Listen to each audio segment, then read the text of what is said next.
వడ్రంగిపురి అనే ఊరిలో రంగయ్య, లక్ష్మమ్మ అనే ఇద్దరు దంపతులు ఉన్నారు. వారికి ఒక కొడుకు ధనుంజయుడు. ఆ ఊరి పాఠశాలలో ధనుంజయుడు 7వ తరగతి చదువుతున్నాడు. ప్రతిరోజూ క్రమం తప్పకుండా పాఠశాలకి వెళ్ళేవాడు. ఆ పాఠశాలలో సోమరాజు పంతులుకి ధనుంజయుడంటే చాలా ఇష్టం. ఒక్కరోజు ధనుంజయుడు బడికి రాలేదు. ప్రతిరోజూ క్రమం తప్పకుండా బడికి వచ్చే ధనుంజయుడు రాకపోవడంతో సోమరాజు పంతులు అక్కడ ఉన్న మిగతా విద్యార్థులను ఇలా అడుగుతారు. ఏరా రవికుమార్, ధనుంజయుడు ఈరోజు బడికి ఎందుకురా రాలేదు? తెలియదు మాస్టర్. అలా పిల్లలందర్నీ అడుగుతారు. అందరూ తెలీదు అని చెబుతారు. మరుసటి రోజు కూడా ధనుంజయుడు బడికి రాడు. సోమరాజు పంతులకి ఏం జరిగిందో, ఎందుకు ధనుంజయుడు బడికి రావటం లేదో అని అనుకుంటాడు. ధనుంజయుడి తండ్రి రంగయ్య. ఆ గ్రామంలో పేరుకే రైతు కాని ఉన్న 1 ఎకరంలో పండే ధాన్యం అంతంత మాత్రమే. భార్యాభర్తలిద్దరూ మిగతా రైతుల పొలాల్లో కూలీలుగా పనిచేస్తారు. ఆ సంవత్సరం వర్షాలు సరిగా కురవక కరువు పరిస్థితులు ఏర్పడటం వల్ల రెక్కల కష్టంతో అప్పు తీర్చడం మాట దేవుడెరుగు కాని వడ్డీలు కట్టలేక పూట గడవని కష్టం వచ్చి పడింది. ఏరా రంగయ్య, ఈ ఏడన్నా అప్పు తీరుస్తావా లేదా? అయ్యా భూపతి గారు, ఈ ఏడాది కూడా పంట చేతికి రాలేదు. దయచేసి ఈ ఒక్క ఏడాది ఆగండి. వచ్చే ఏడాది తప్పకుండా మీ అప్పు తీరుస్తాను. ఇలా ఎంతకాలం చెబుతావురా? కిందటేడు కూడా ఇలాగే చెప్పావు, ఇప్పుడు మరలా అదే చెబుతున్నావు. వడ్డీ కూడా అంతంత మాత్రమే చెల్లిస్తున్నావు. అదేమీ లేదు భూపతి గారు, వచ్చే ఏడాది మీ బాకీ చెల్లిస్తాను. అలా కాదులే రంగయ్య, వచ్చే ఏడాది వరకు ఎందుకు? వడ్డీ కూడా సరిగ్గా చెల్లించడం లేదు. అందుకే నీకు నా బాకీ తీరిపోయే ఉపాయం చెప్తాను, అలా చెయ్యి. ఏంటో చెప్పండి, చేస్తాను. నీ కొడుకుని నా దగ్గర పశువులు కాయడానికి పంపించు. దానితో నీకు 4 పూటలా గింజలు తినడానికి ఉంటాయి. నా అప్పు తీరినట్టు ఉంటాది అని భూపతి చెప్పడంతో గత్యంతరం లేక ధనుంజయుడిని చదువు మధ్యలోనే ఆపేసి భూపతి దగ్గరికి పశువులు కాయడానికి పంపిస్తాడు.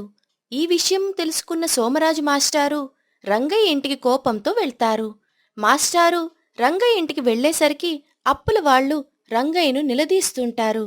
అయ్యా, 2-3 రోజుల్లో మీ వడ్డీ సర్దుబాటు చేస్తాను. దయచేసి గొడవ చేయకండి అయ్యా. రంగయ్య, నేను 2 రోజుల్లో వస్తా. వడ్డీ చెల్లించావో సరే, లేదా ఇంట్లో పంటకి దాచిన ధాన్యం తీసుకువెళ్ళిపోతా అని కోపంగా చెప్పి పెద్ద మనిషి అక్కడి నుండి వెళ్ళిపోతాడు. రంగయ్య సోమరాజు మాస్టార్ని చూసి, మాస్టర్ గారు, ఎలా ఉన్నారు? మీరేంటి ఇలా వచ్చారు? మిమ్మల్ని గమనించనే లేదు. రంగయ్య, ధనుంజయుడి ఏడి? పాఠశాలకు ఎందుకు రావడం లేదు? రంగయ్య మౌనంగా ఏమీ మాట్లాడకుండా ఉండిపోయాడు. సోమరాజు మాస్టారు వంక చూసే ధైర్యం లేక నేలచూపులు చూడసాగాడు. రంగయ్య, నిన్నే అడుగుతున్నది. ధనుంజయుడు పాఠశాలకు ఎందుకు రావటం లేదు? మాస్టర్ గారు, ఏం చెప్పమంటారు మా పరిస్థితి? తినడానికి తిండి లేక, ఉన్న గింజలను అమ్ముకోలేక, కనీసం తిండి గింజల కన్నా వస్తాయని భూపతి దగ్గరికి పశువులు కాయడానికి పంపాను. ధనుంజయుడు గురించి మీకు తెలుసా? బాగా చదువుకొని రేపు వాడు ఎంత గొప్పవాడవుతాడో తెలుసా? వాడిని పనిలో పెట్టి చాలా తప్పు చేసావు రంగయ్య. అసలు చిన్నపిల్లల్ని పనిలో పెట్టడం నేరం, తెలుసా మీకు? తెలియదయ్యా, ఆకలి తప్ప మాకేమీ తెలీదు. రేపటి సంగతి ఏమో కానీ ఇప్పుడు మాత్రం పూట గడవడం లేదు. పూట గడవని పరిస్థితుల్లో మేముంటే ఇక అప్పులు ఎలా తీరుస్తాం? మా ఇంటి దాయి నేను కూలికి వెళ్ళినా తిండి గింజలకే సరిపోతుంది అని తన కుటుంబ ఆర్థిక పరిస్థితి గురించి తెలియచేసి ధనుంజయుణ్ణి ఎందుకు పనిలో పెట్టవలసి వచ్చిందో సోమరాజు మాస్టారు గారికి పూసగుచ్చినట్లు వివరించాడు. అది కాదు రంగయ్య, నువ్వు ఎలాగో చదువుకోలేదు, నీ కుటుంబంలో కూడా చదువుకునే వాళ్ళు లేరు. అందుకే నీకు చదువు గొప్పతనం తెలియడం లేదు. నా మాట విని ధనుంజయుడిని పాఠశాలకు పంపించు. మాస్టర్ గారు, ఇప్పుడున్న పరిస్థితుల్లో వాడిని పాఠశాలకు పంపించే పరిస్థితి అయితే కనిపించడం లేదు. దయచేసి మమ్మల్ని క్షమించండి. అలా అనకు రంగయ్య. కావాలంటే మీకు నేను ఆర్థిక సాయం చేస్తాను. ధనుంజయుడు చాలా గొప్పవాడు అవుతాడు. వాడు చాలా తెలివైనవాడు. అందుకే నిన్ను ఇంతలా బతిమలాడుతున్నాను. వద్దయ్యా, పూట గడవకపోతే గంజినీళ్ళు తాగి బ్రతుకుతాం కానీ మీలాంటి పెద్దవారి దగ్గర సాయం పొందలేము.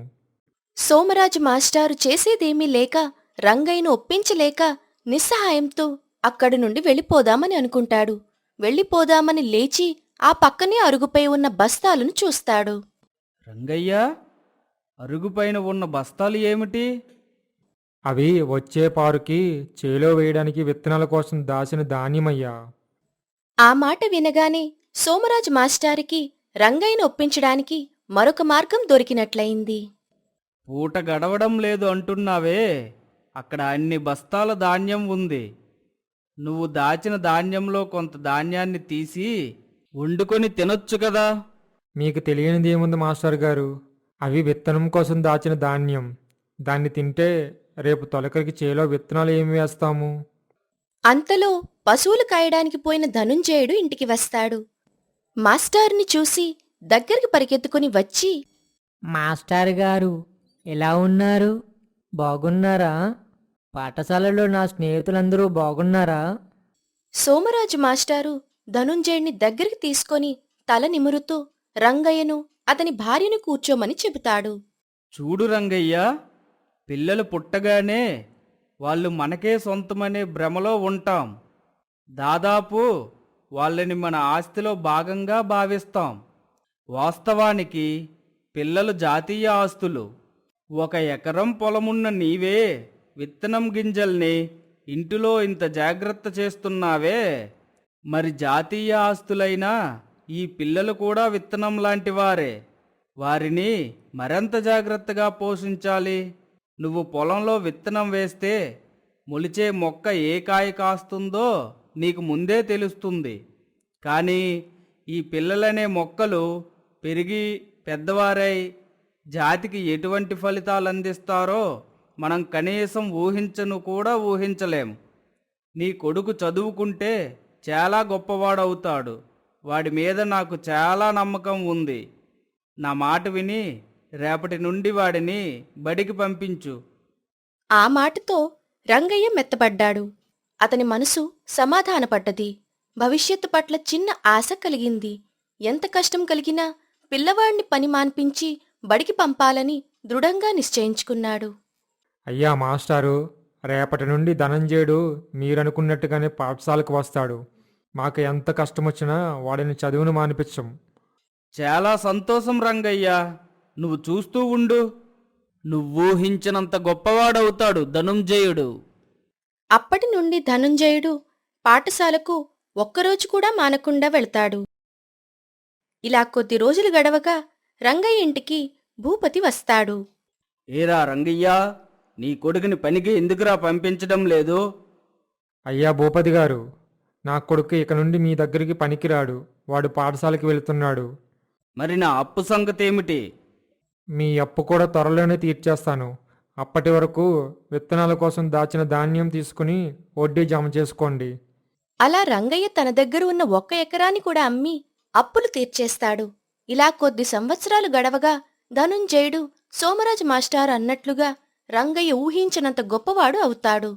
దానితో తల్లిదండ్రులకే కాకుండా ఊరికి కూడా మంచి పేరు తీసుకొని వస్తాడు.